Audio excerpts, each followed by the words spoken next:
My beloved, if on one side of a balance are kept all the religions, sacred places and practices, and on the other is placed the science of Kaula Tantra, this latter would prove heavier than all.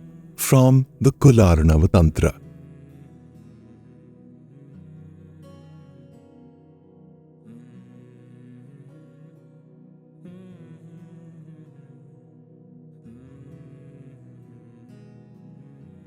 Tantrobhilashir Sadhu Shango, a classic tantric text, mentions a curious individual who, in the pursuit of understanding Tantra and its mystic processes, embarked on a 12-year journey across India. Carrying a pen and papers with him, he sought out mystics of the tantric persuasion, interacting with them and documenting and sketching his experiences.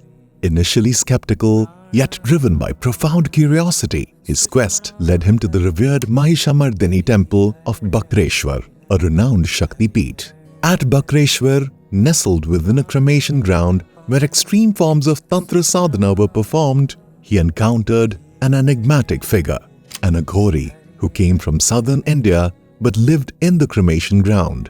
He consumed a meal once every 3 to 4 days, consisting of rice mixed with the cerebral matter found in the skulls of burnt corpses.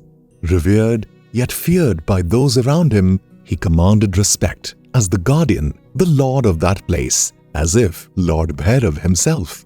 The seeker, eager to learn more about him, patiently awaited the right moment, the auspicious night of Amavasya, the new moon.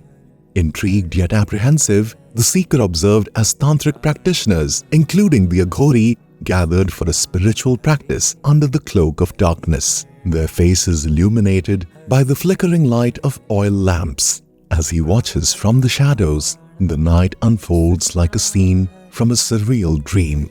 This clandestine worship, shrouded in mystery and secrecy, unfolded within a sacred circle, where practitioners with their sexual partners, irrespective of social status, united in a harmonious synergy of power and devotion.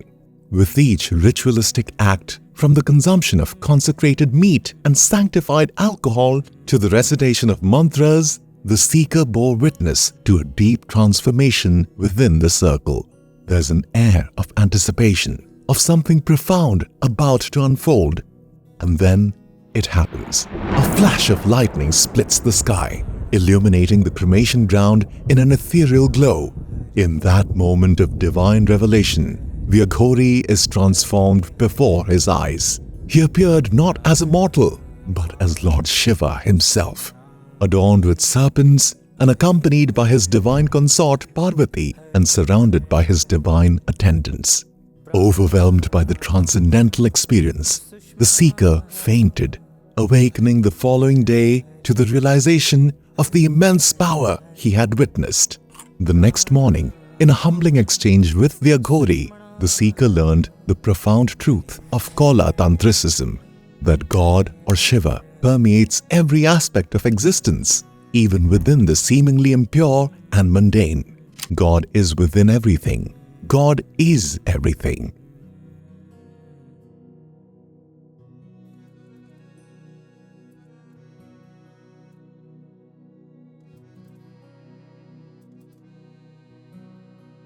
What exactly is Kaula Tantricism? The term Kaula originates from kalā. Kalā is a Sanskrit term that translates to a part or portion of the whole. The third verse of the Shiva Sutra says, YONIVARGAH KALāSHARIRAM. Adi Suyash, in his insightful commentary, Threads of Transcendence, Decoding Shiva Sutras and Mastering the Science of Being Free, translates it as everything that came forth from the universal vagina of the Divine Mother are parts of a single body. And he further explains it. Just as our hands, feet, brain, lungs, and heart came forth from our mother's vagina, a multitude of parts found their beginning, all tracing back to a shared origin. Yet all of these are parts of a single body, your physical body. Similarly, everything, the trees, plants, animals, mountains, houses, rivers, and beyond that came forth from the universal vagina, the yoni of the Divine Mother, are parts of a single body, your real cosmic body. Every distinct thing in this world can be referred to as kalā, as each is a part or portion of the whole. Everything emanates from the Divine Mother, known in Tantra as Kauliki Shakti, whom the Kaula Tantrics worship. Their ultimate aim is the realization that the entirety of the universe comprises their own vast body.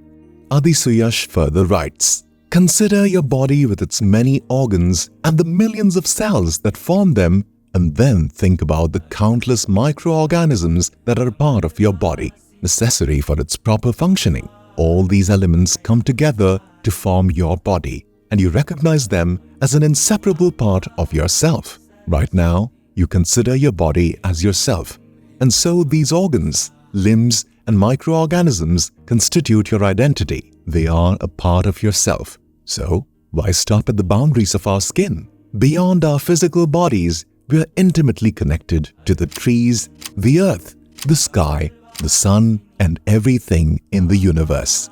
What prevents us from embracing oneness with the entire world? Why do we create divisions and boundaries? The Kaulas strive to break this boundary and include everything in their vast, expansive identity.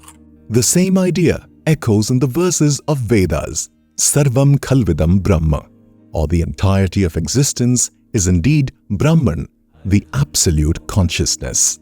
Why then, the Tantric asks, do we make distinctions between the pure and impure? If everyone is absolute Shiva, then where does impurity exist? Why is there a division of purity and impurity? Who is considered untouchable, and whom should we shy away from? Therefore, they specially incorporate into their practice those things which are generally associated with a negative connotation or considered impure.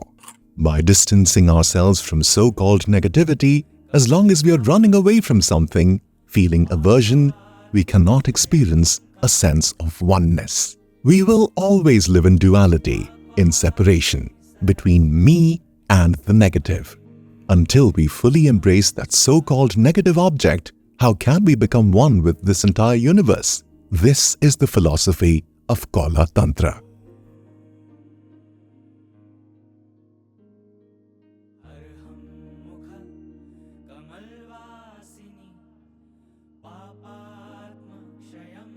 In this world, the nature, underlying reality of everything is consciousness.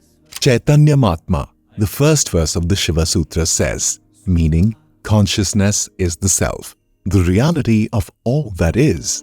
The nature, the heart of everything remains the same. Thus there exists no difference in this world. And even if there is a difference, but the innermost self is the same, then what is the difference? The difference is superficial.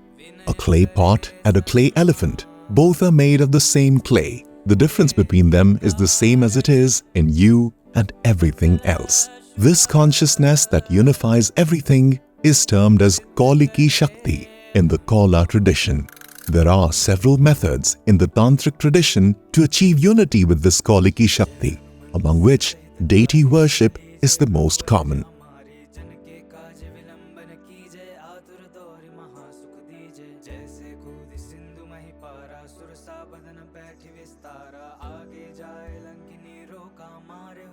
It is a ritual through which the worshipper is deified. It is to establish oneness with the deity and consequently the entire universe. After ritually undergoing one's own death and dissolution, one recreates the world and oneself. In this act of creation, the deity is identified with the worshipper. The two are declared as one in essence. Deity worship in this sense is the worship of one's own inner essence, as well as a superior divine being.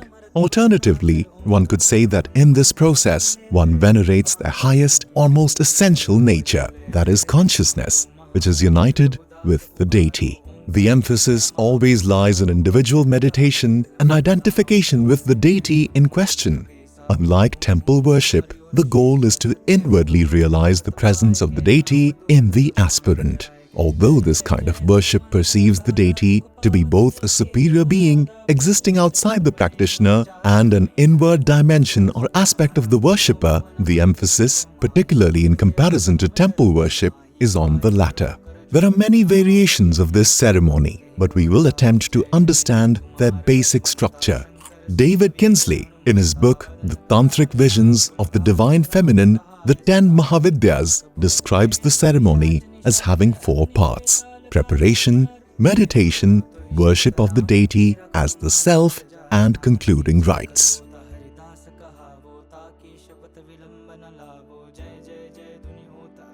The opening rites primarily aim to purify the adept and mark out a suitable place for the ceremony.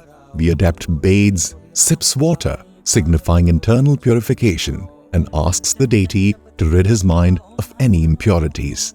He also recites certain mantras at this point to expel potentially harmful spirits.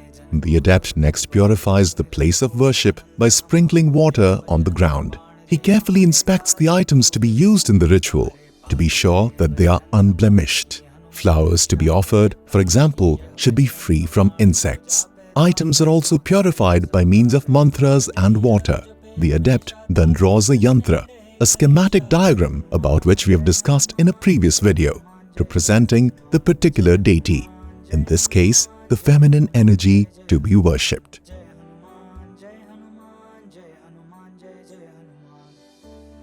In the second phase of the ceremony, the adept performs a series of acts that are primarily mental to further purify himself. In general, this part of the rite aims at the adept's symbolic death and dissolution. The text says that the body is composed of impure elements such as mucus, feces, urine, and so on, and as such is unfit to be an instrument of worship.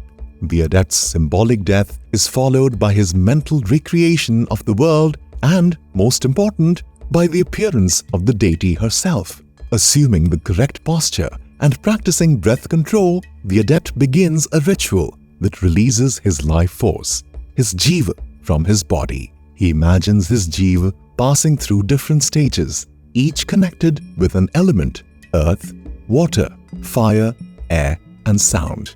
Finally, identifying himself with space, he imagines his life force leaving his body through the top of his head. This signals his symbolic death. The adept then symbolically dissolves his body, which, as a microcosm of the universe, also represents the physical world as a whole. He imagines his body dissolving, then imagines it burning on a funeral pyre, then imagines the ashes blowing away, and finally imagines a shower of pure nectar cleaning the place where his body had lain and been burned. In effect, the adept has destroyed the cosmos and himself by reducing them to their elemental constituents. His ultimate purification is now complete, and he's ready to be reborn. Recreation of the cosmos and rebirth of the adept begins with the adept pronouncing the seed syllable or bij of the deity.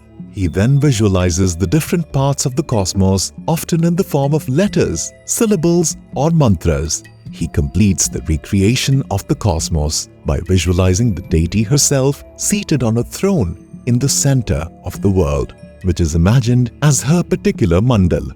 Next, he identifies himself with the deity by placing a flower that he has been holding in his hands on top of his head and saying, "I am this." The adept reinforces his deification with mudras or hand gestures and mantras that identify parts of the cosmos with parts of his body.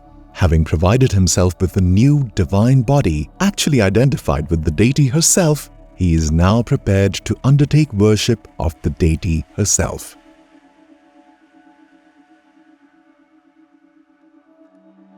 This begins with inward worship, that is, the adept imagines the deity and her attendants dwelling in his heart. He pictures the deity by reciting her dhyan mantra, which often describes her in great detail.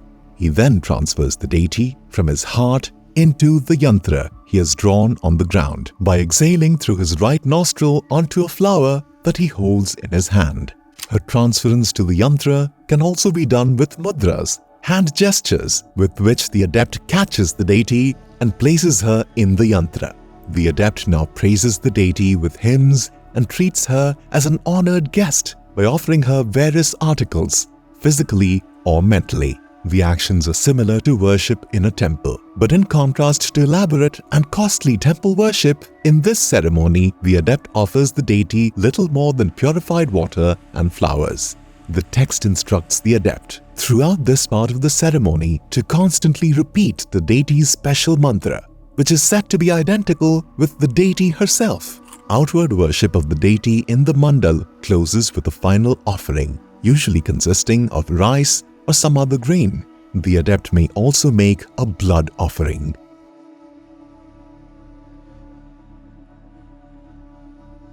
The adept now dismisses the deity by circumambulating the flower that represents her and mentally visualizing her return to her normal abode, heaven, the adept's heart, or some particular holy place. If the deity is visualized as returning to the worshipper's heart, the adept smells the flower that represents her, inhaling her, as it were, and then places the flower on his head. With the worship of the deity complete, he finishes the ceremony by raising the yantra or mandala and disposing of the remains of the offerings. The deities are also worshipped in a format known as the left-handed or Vamachara path in Tantrism. This type of worship is characterized primarily by the Panchmakar ritual, the ritual of the 5 forbidden things. According to the Tantras, it is reserved for the few of heroic nature who are capable of undertaking it without harming themselves in the process. The practitioner must partake in 5 things that are ordinarily forbidden or are highly polluting: meat, fish, wine, mudra, a type of grain that may have hallucinogenic properties, and sexual intercourse with a woman who is not one's wife. The ritual is very dangerous and done under the guidance of a guru.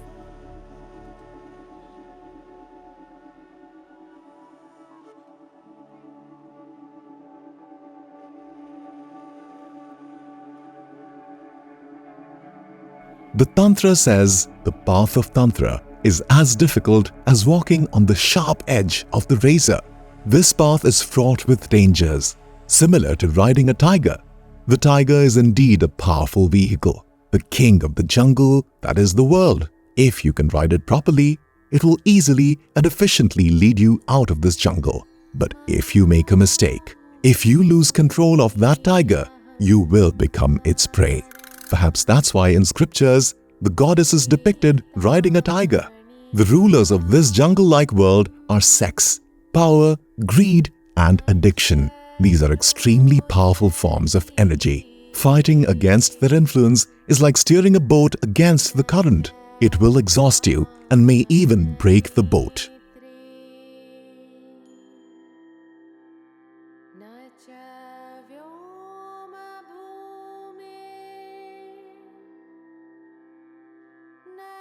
Struggling against sex, for instance, suppressing it, gives birth to many psychological disorders. Sigmund Freud, the founder of psychoanalysis, argued that when sexual desires were suppressed or repressed, they could manifest in various forms of psychological distress or neurosis.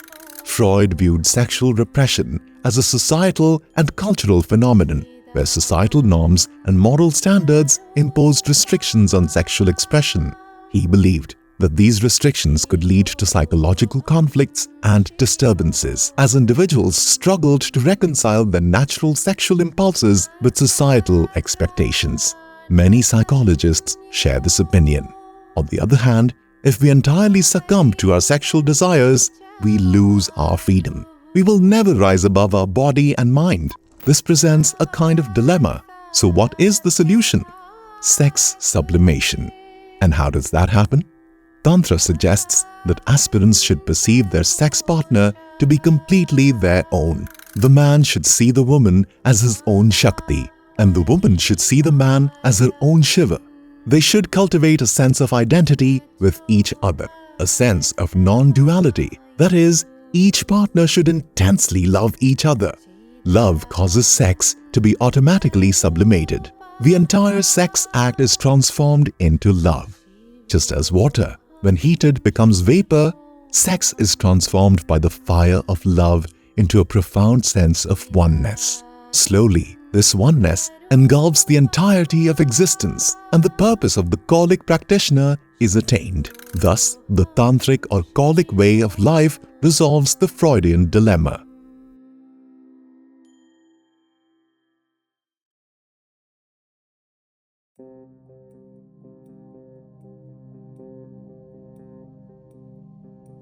But the mistake occurs when people begin to deceive themselves. They use spirituality as an excuse to indulge in sexual intercourse, and this leads to their own downfall. In the words of Richard Feynman, the first principle is to not fool yourself, and you're the easiest person to fool. This holds as true in spiritual sciences as it does in physical sciences. It's very easy to deceive oneself in these practices, and when that happens, you fall further under the control of your animalistic tendencies. Then you become the prey of the very tiger you were trying to ride. The path of Tantra is indeed the most dangerous, but the danger is not from ghosts or demons. It is from oneself, from one's mind. That is why the need for a guru, the need for initiation is essential. We are very poor at judging ourselves subjectively. Our minds are experts at rationalizing our wrongdoings, so we often fail to see our own faults, to understand our own problems. Though we efficiently point out the mistakes of others, give them advice, but when it comes to ourselves, we become blind. Our intellect becomes clouded. Here the necessity of a guru arises, someone who constantly keeps an eye on you. A person can deceive himself, but not his guru. A genuine guru knows the nature of the mind. He has studied his own mind and transcended it, making him a great psychologist. One cannot deceive him. Secondly, when you engage with dangerous elements such as addiction, sex, or black magic, it's essential to have someone to guide and protect you from mistakes. Here, mistakes can be unforgiving. One wrong step and you'll sink deep into the quicksand of your bondages. One misstep and you may find yourself in a condition far worse than where you started on your spiritual journey.